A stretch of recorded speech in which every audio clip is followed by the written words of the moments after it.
ছোট ছোট পা, বাবার আঙুল ছোঁয়া, মায়ের আঁচলে লুটোপুটি, কিশোর গন্ধ আলাদা ছন্দ, ছাদে জিলিঙে খুনসুটি। চল চল চল চল রে চল, জড়জড়ি ওই নীল আকাশের গায়ে। রোদ ছোঁয়া মেঘে ঢাকা নাটাইয়ের কেটে যাওয়া সুতোয় বেলা যায় বেলা যায়।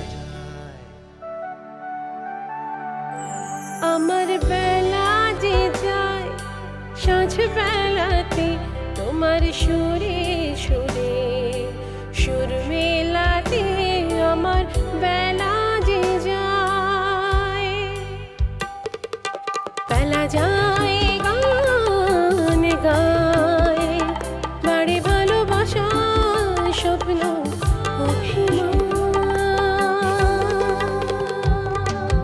ভেসে আসে কোন আসে, ঘোরলা এক শেষ বিকেলের গান।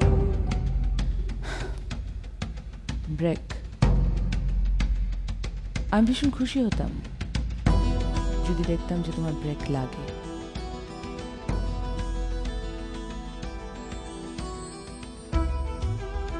ফোনটা এসেছিল ব্যাংক অফ হসপিটাল থেকে। বস তো ফোনই ধরছে না। স্যার একটা SMS পাঠিয়ে রাখবেন। আচ্ছা কাজ করি। কি স্যার? চলো বাসায় গিয়ে বলি। ও আপার ছেলে রুশু বসে আছে নাকি? এই এই আরে বাবা, চলেন না আমরা যাই নিচে গিয়ে বলি ডক্টর শ্রাবন্তী নিয়ে যাবে। এই না স্যার, আমি কি একটু প্রশ্ন করতে পারি? রহমান সাহেবকে রসগোল্লা শিরিনকে আমার রুমে পাঠিয়ে দাও। আমার মিথ্যা গল্পটা কিছুতেই মেনে নিতে পারছেন না। I can't tolerate to see your sad face. আমি আপনার মুখে হাসি দেখতে চাইছিলাম।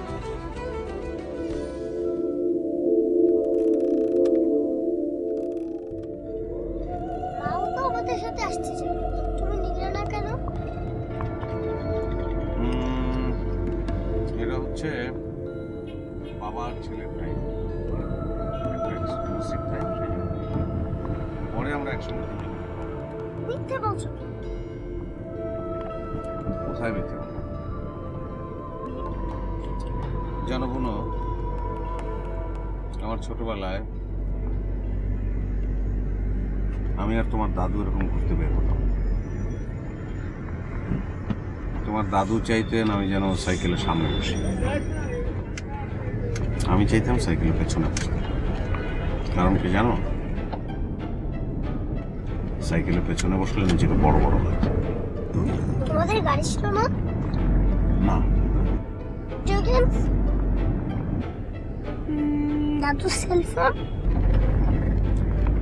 না, সেলফোনও ছিল না। তাহলে কি ছিল? ভালোবাসা।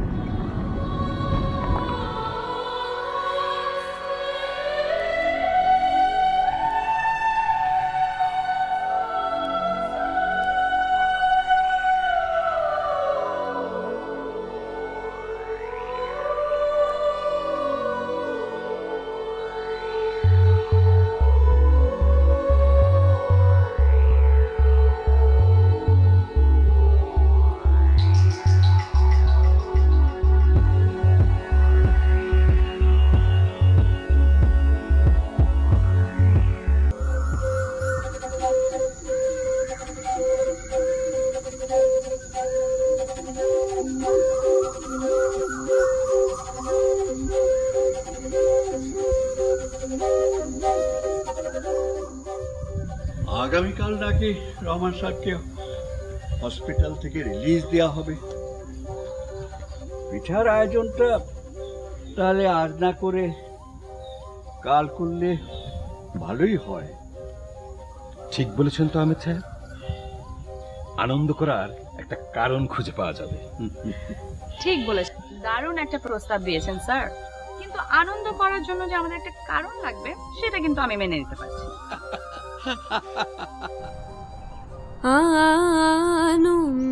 আনন্দধারা বহিছে ভুবনে, আনন্দধারা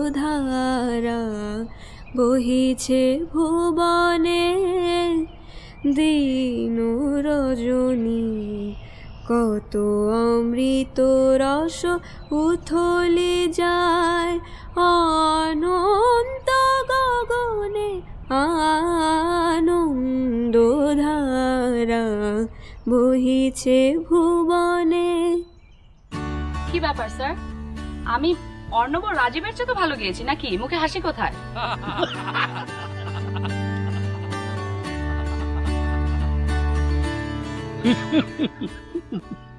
অবশ্যই অবশ্যই আমাদের চেয়ে? হ্যাঁ, তোমাদের চেয়ে ভালো। স্যার, আপনার প্রপোজালটা আমি এখনই দিয়ে আসছি, ঠিক আছে? হ্যাঁ হ্যাঁ, জানিয়ে দিও। আর শোনো শোনো, মহিলাদেরকেও জানিয়ে দিও, ওনারা নাকি আবার তৈরি হচ্ছিলেন এক একজন এক এক ধরনের পিঠা বানানোর জন্য।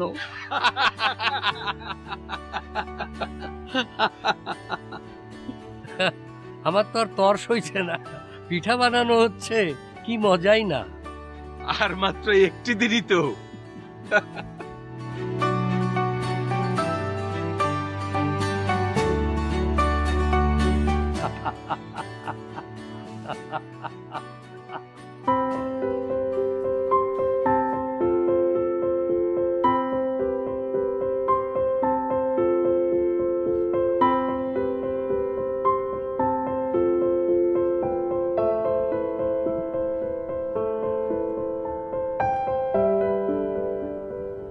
শীত আসলেই আমার মিসেস পিঠে বানাতে শুরু করত। প্রতিদিন সকালে বিভিন্ন ধরনের পিঠে। কে বললো পারেন? এই দেখো কি সুন্দর এঁকেছে। হ্যাঁ, আঁকো আঁকো আঁকো। আলেয়া, একটু পানি দাও তো। দাদু তুমি না? আমি নাকি? তুমি না একটা আস্ত কুড়ে। কেন? কুড়ুমির কি করলাম? করনি তো কি, পানির জগ আর গ্লাস তো তোমার পাশেই রয়েছে। ও, তুমি নিজে ঢেলে খেতে পারছো না? ও এই কথা। তো দাদি বুঝি তোমাকে নালিশ করেছে? দাদি কখনো নালিশ করে না। কি ব্যাপার, দাদির জন্য অত দরদ কেন? দাদি তোকে কি দেবে বলেছে? আচ্ছা ঠিক আছে, তুই জিজ্ঞেস কর তোর দাদিকে আমার জন্য কিছু করতে তার কষ্ট হয় কি না। কি দাদি, তোমার কষ্ট হয় না? না রে, কষ্ট হবে কেন? তুমি যে কি, আমি কিচ্ছু বুঝি না। তোরও কষ্ট হবে না। ঘোমটা মাথায় দিয়ে টুকটুকি বউ সেজে পালকিতে চড়ে যার ঘর করতে যাবি, তার জন্য তুই সবই করবি রে। কিন্তু পালকি কোথায় পাবে? ও তাই তো, পালকি কোথায় পাবো? কেন? গ্রামের বাড়িতে নিয়ে গিয়ে তোকে বিয়ে দেবো, তখন পালকি চড়তে পারবি। দাদু, তুমিও কি দাদির সাথে পালকিতে চড়েছিলে? ইচ্ছে ছিল, কিন্তু এই জন্মে আর হয়নি। কেন? ঠাই নাই ছোট সে পালকি, চড়ার হলো না এই জন্মে। থাক, সেই পালকি চড়ার গল্প আপনাকে আর বলতে হবে না। কেন দাদু, বলো না। তো দাদিকে জিজ্ঞেস কর না। দাদু বলো না। কি বলবো, সে কথা মনে হলে তো আমার গা এখনো কাঁটা দিয়ে ওঠে। কেন দাদু, বলো না। কি বলবো? স্মৃতি রোমন্থন করার ইচ্ছে যখন হয়েছে তখন বলেই ফেলো। শোন, তোর দাদু বাড়িতে যেতে ছোট্ট একটা নদী আছে, তা তো দেখেছিস? সেই নদীর উপর তখন একটা নরবরে বাঁশের সাঁকো ছিল। অনেক রাত, রাত 10টা, শীতের রাত, চারিদিকে খুটখুটে অন্ধকার। আমি পালকিতে একা, পালকি বাহকরা আমাকে কাঁধে করে নিয়ে যাচ্ছে। সে কি সাংঘাতিক ব্যাপার, মনে হচ্ছিল আমি যেন পালকি সহ নদীতে পড়ে যাব। নতুন বউ, কিছু তো বলার জো নেই। এদিকে আমার ভয়ে একেবারে দম বন্ধ হয়ে আসছিল। এই সময় হঠাৎ করে একটা ধপাস করে আওয়াজ হলো। কিসের আওয়াজ? সে তোর দাদি বলতে পারবে না, ততক্ষণে তোর দাদু ফিট। তাহলে আওয়াজটা কিসের ছিল দাদু? বলো না, বলো না। আওয়াজটা আমার পুল থেকে নদীতে পড়ে যাওয়ার আওয়াজ ছিল।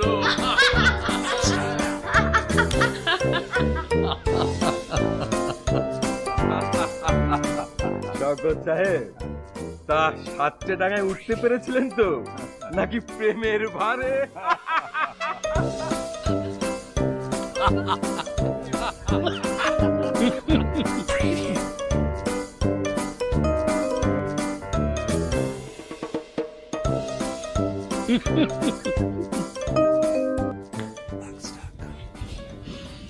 হ্যালো, কেমন আছেন? জি আমি ভালো, হ্যাঁ মোটামুটি ভালো। সরি বারবার আপনাকে ডিস্টার্ব করার জন্য। মাকে কি শাড়িটা দিয়েছিলেন? হ্যাঁ নিশ্চয়ই। পড়েছে মা? না মানে শাড়িটা তো বেশ গর্জিয়াস, তো ঘরে পরতে পারিনি, কখনো বাইরে গেলে অবশ্যই পরবে। ঘর বললেন আপনি? কেন বলবো না, ঘরে। নিজের ঘরে থাকার সব ভালো লাগাই তো এখানে আছে। আমি নেই। আমি তো আছি। জি না মানে আমরা সবাই তো এখানে আছি, তাই না? খুব আনন্দ হচ্ছে নাকি? হাসির শব্দ? ভীষণ আনন্দ হচ্ছে। মাও হাসছে?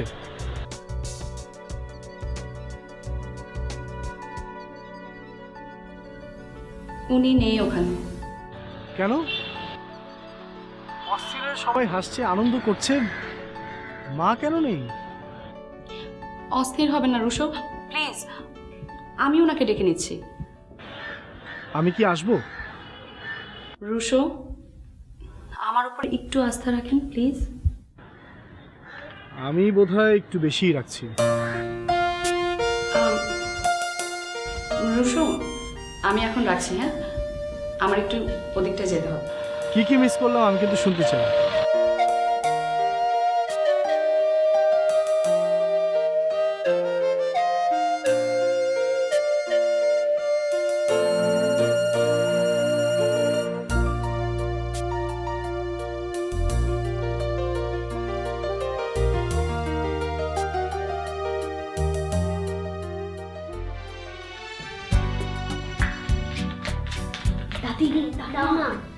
কি দেবে? না কিছু না, সাবধানে নিবি কিন্তু।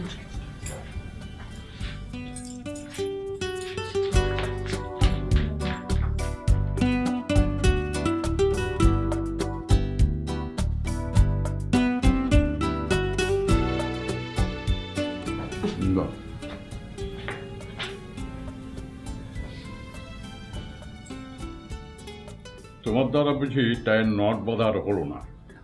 সে তো আপনি জানেনই, তবু তো আপনি জোর করবেন বাঁধাতে। এই জীবনে আমাকে দিয়ে নট বাঁধানো হয়নি, আর বাঁধা হবেও না। তা তো হবেই না, আমরা প্রায় 35 বছর ধরে ঘর করছি। হ্যাঁ তা করছি, তাতে কি হয়েছে? অনেক কিছুই হয়েছে, শুধু হয়নি টাইম নট বাঁধা শেখা। এই কদিনে শেখাতে পারবো কিনা জানি না। থাক, ও শিখে আমার কাজ নেই। আচ্ছা আজকে আপনার ব্যাংকে না গেলে কি হয়? ইজাজকে পাঠালেই তো হয়। কেন এজাজকে পাঠাবো কেন? I am not invalid.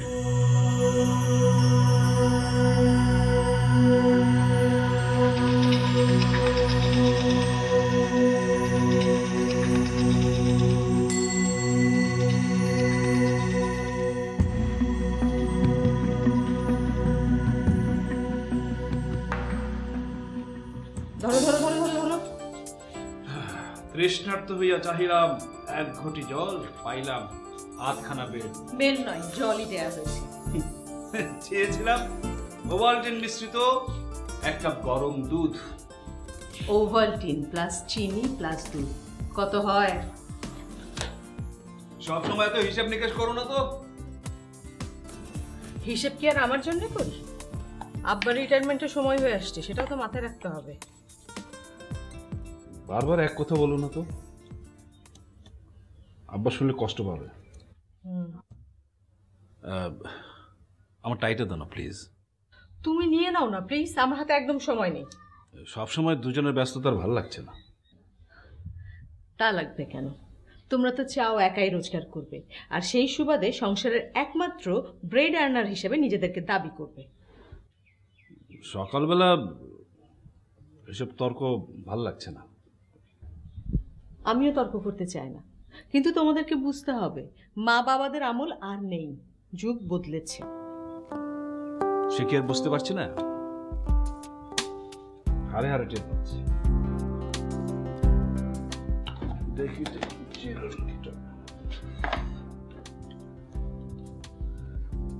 যখন তখন জানান দিচ্ছে বয়স বাড়ছে, কিন্তু তোমার দেখি সৌসা পোষ সব ঠিক আছে। কার? আমার না তোমার? তোমার দেখি আব্বার সবে ধরেছে, আমার উপর খবরদারি। রিটায়ার করলে আল্লাহ জানে আমার কপালে কি আছে।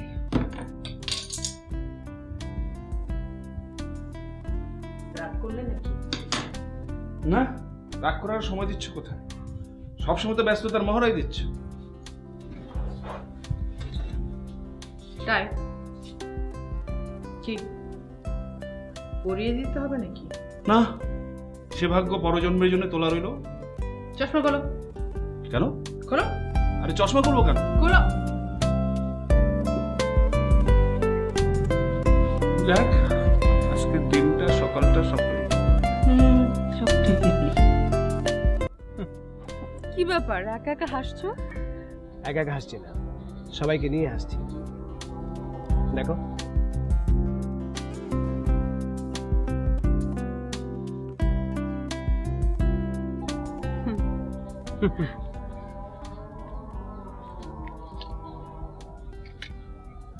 নাতাশা, কংগ্রেস। আমি বুঝতে পারছি সেদিনে তোমার মিথ্যে করে গল্প বলাটাকে শ্রমিক স্যার ঠিক মেনে নিতে পারেননি। হয়তো সেই কারণে তোমাদের মধ্যে একটা ডিস্টেন্সও তৈরি হচ্ছে, বাট আমি তোমার মোটোটাকে সাপোর্ট করছি। তোমার কারণেই আমাদের সবার মধ্যে শেয়ারিং টেন্ডেন্সিটা বেড়ে গেছে। সত্যি গ্রেট। ডোন্ট ইউ ওয়ারি, আমি সৌমিক স্যারকে যেভাবে করেই হোক কনভিন্স করে ছাড়বো, বাট তার জন্য আমার তোমাদের সবার সাপোর্ট দরকার। আমার তো আছে। তা অবশ্য ঠিক, আসলে আমাদের 5 জনের এই টিম ওয়ার্কের কারণেই সবকিছু সম্ভব হচ্ছে। এক্স্যাক্টলি। আসলে দেখো, জেনারেলি আরো অপশন আমাদের ছিল সবার কাছে, যেগুলো অনেক বেশি লুক্রেটিভ অফার, সেগুলো বাদ দিয়ে আমরা 5 জন এখানে এসেছি। আমরা পারবোই। নিশ্চয়ই। নাতাশা,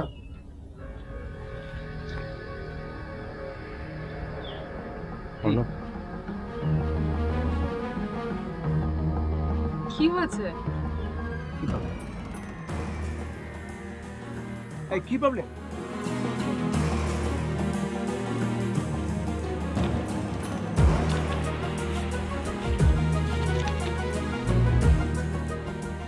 রাজীব, আমি জানি তুই, নাতাশা, শ্রাবণী, অর্ণব, সৌমিক স্যার কেউই আমাকে ক্ষমা করবে না।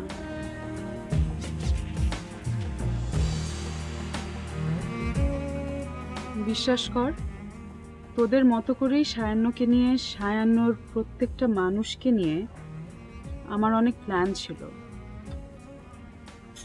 ওদের মুখে হাসি ফোটাতে চেয়েছিলাম আমি, তোদের মতোই। বাট বাবা মাকে খুশি করতে পারছিলাম না কিছুতেই। সুইডেনের হসপিটাল থেকে যে অফারটা পেলাম, আমি সেটাকে ইগনোর করতে পারলাম না। ভালো স্যালারি, অনেক অ্যাডভান্স লাইফ। মা আমার বিয়ের কথাও ভাবছে। রেজিগনেশন লেটারটা তোর কাছেই পাঠিয়ে দিলাম। কাউকে ফেস করতে চাই না, ভুল বুঝিস না বন্ধু।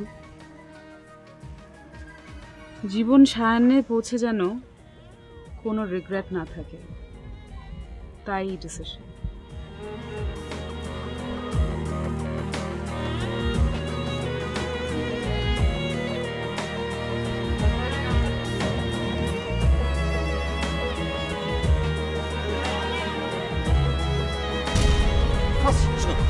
তোমরা থামো, আমি যাচ্ছি।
শেষ বিকেল